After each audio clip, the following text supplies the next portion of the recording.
If Jesus had begun his parable today by saying, "Once upon a time there were 3 bears," well, you would say to yourself, "I know how this one's going to come out."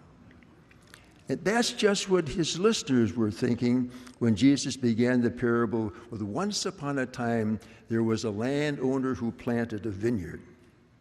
They knew that they, the Jewish people, were often referred to in scriptures as God's vineyard. We heard it in our psalm response. The vineyard of the Lord is the people of Israel. And they often, this was a figure, this gave them a great deal of comfort because they felt God would always take care of his vineyard. But Jesus put a twist on the plot. And did you notice that he got his listeners so involved in the story that when he said, "What will the vineyard owner do to these murderous people?" They said, "They will come to him and destroy his city and kill them all." And then Jesus said, "Gotcha. I'm talking about you." Jesus did in his parable what Isaiah did in that first reading. You know, the Jewish people were so used to thinking themselves of God's people that whenever they heard a parable begin about a friend planting a vineyard, they thought this would be very comforting to them. That image usually gave them a great deal of security, but they were shocked and stunned when Isaiah told that story of the vineyard owner representing God, getting so angry when his vineyard produced sour grapes that he had the whole thing bulldozed. Isaiah was saying the same thing. He was talking tough to the people of his time. And that's what Jesus was doing to the people of his time. But there's evidence in this gospel about another agenda of Matthew, who was writing 1 or 2 generations after the death and resurrection of Jesus. He inserted in the story that part about the vineyard, the workers there, the tenants, taking the son out of the vineyard and killing him. That was a clear reference by Matthew to the crucifixion of Jesus. And he was saying then to the Jewish leaders of his time that the vineyard has been taken away from you and given to the community of Jesus. Well, both these stories are very old stories, and maybe it's a little hard or difficult or challenging for you and me to say, what does this mean to us today? I think it might be meaningful if we think about ourselves as God's vineyard and ask ourselves, how are we tending our vineyard? Especially in these tough times if things are not going so well. So a story might help. A few years ago in Pacoima, a woman named Myrna Gonzalez was expecting a bleak Christmas. She was an immigrant from Guatemala, and she was widowed shortly after her son Julio was born. But she worked as a housekeeper in Beverly Hills, earned enough money to go to school and study office administration, and then get an office job in the LA Unified School District. Then she married and had 2 more sons. And then at this time of the story, one was 2 years old, another 4 months. But she was separated from their father and then laid off.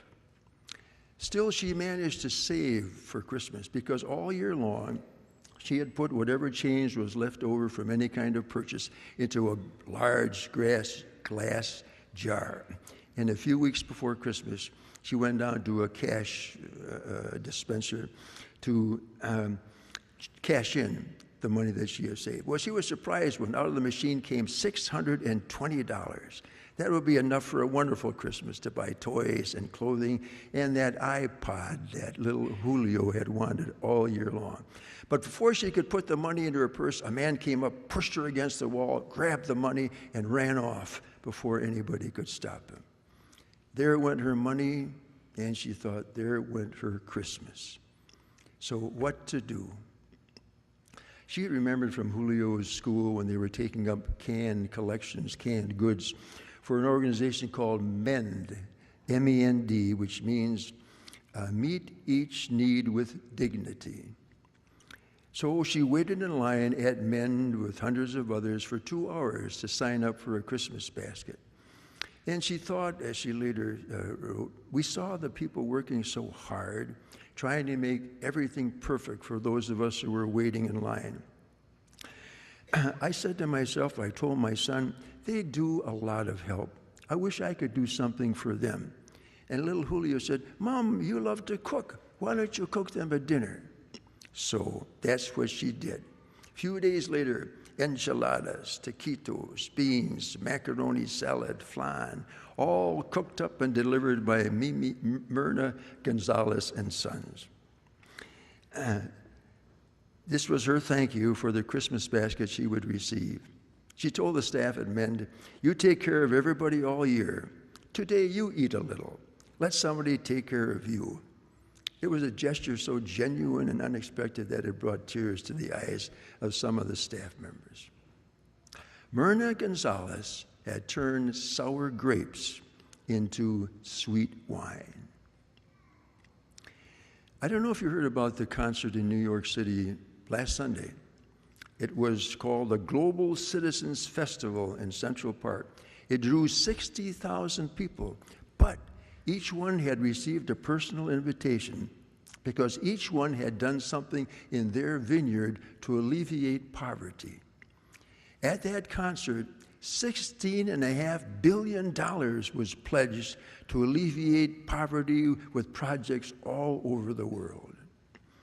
That's a vineyard that's respecting life on a vineyard that is global and wonderful. So you see, it doesn't matter where our vineyard is, or even whether it's given us some sour grapes. It depends on what we make of them. And that usually entails some suffering and some sacrifice. So where is our vineyard? Our family, our school, our neighborhood and community, our parish, our world, or maybe, first of all, ourselves. How are we tending it? Or has the experience of some sour grapes soured us too, especially in our commitment? If so, this Eucharist is an opportunity for each of us to renew that commitment as we are nourished by the fruit of the vine, Jesus himself. Then maybe that little ditty of Hilaire Belloc written years ago can be true of us. Wherever the Catholic sun doth shine, there's always laughter in rich red wine. At least I have always found it so. Benedicamus Domino.